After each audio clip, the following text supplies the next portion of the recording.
pansinin nyo itong manunggul jar na ito. Kung mapapansin nyo, hindi na ito yung original na manunggul jar na nakita noon sa loob ng kuweba. Pinuntahan namin ang National Museum of the Philippines Tabon Caves Complex sa munisipyo ng Quezon sa Palawan. Ito ay upang makita ang itsura ng manunggul jar. Ngunit dito, nalaman naming hindi na ito ang totoong banga na nadiskubre noong 1964 sa loob ng Manunggul Cave. Ang Manunggul Cave ay isa lamang sa mga kuwebang bumubuo sa Tabon Caves na matatagpuan sa bayan ng Quezon. Ito ay isa na lamang replika o iginaya sa mukha ng orihinal na manunggul jar upang ipakita sa publiko ang mukha nito. Ngunit ito nga ba ang eksaktong mukha ng manunggul secondary burial jar na natagpuan sa kuweba ng Quezon, Palawan? Hi, ako si RJ Sabuero. Samahan niyo ko sa paglalakbay tungo sa mga bagong kaalaman.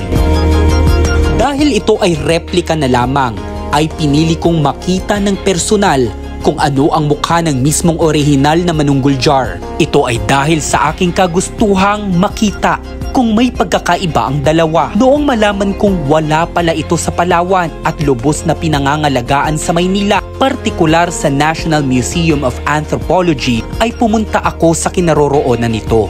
Pagpasok ko sa silid kung saan matatagpuan ang mga banga na nadiskubre sa mga kuweba, nagulat ako dahil wala pala dito ang hinahanap ko. Ito ko nakita ang iba pang discoveries hindi lamang sa Quezon kundi maging sa El Nido at iba pang mga lugar sa Pilipinas.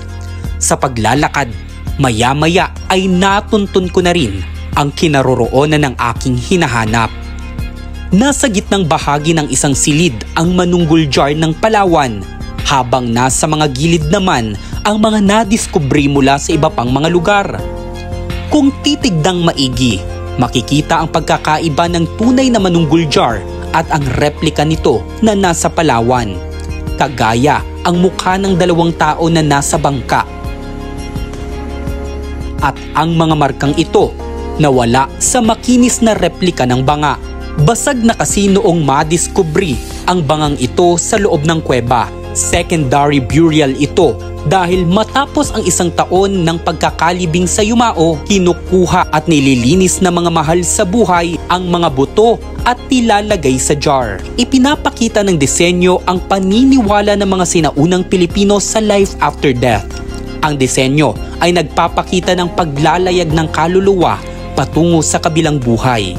Kaugnay ito ng paniniwalang Austronesian mula sa Taiwan. Makikita na sa harap ng bangkero ay isang taong nakalagay ang mga kamay sa dibdib, isang tradisyonal na pamamaraan ng paghahanda sa bangkay. Sumasalamin din ang obrang ito sa galing ng mga sinaunang Pilipino sa sining. Oh, iyan na muna. At least ngayon, alam niyo na!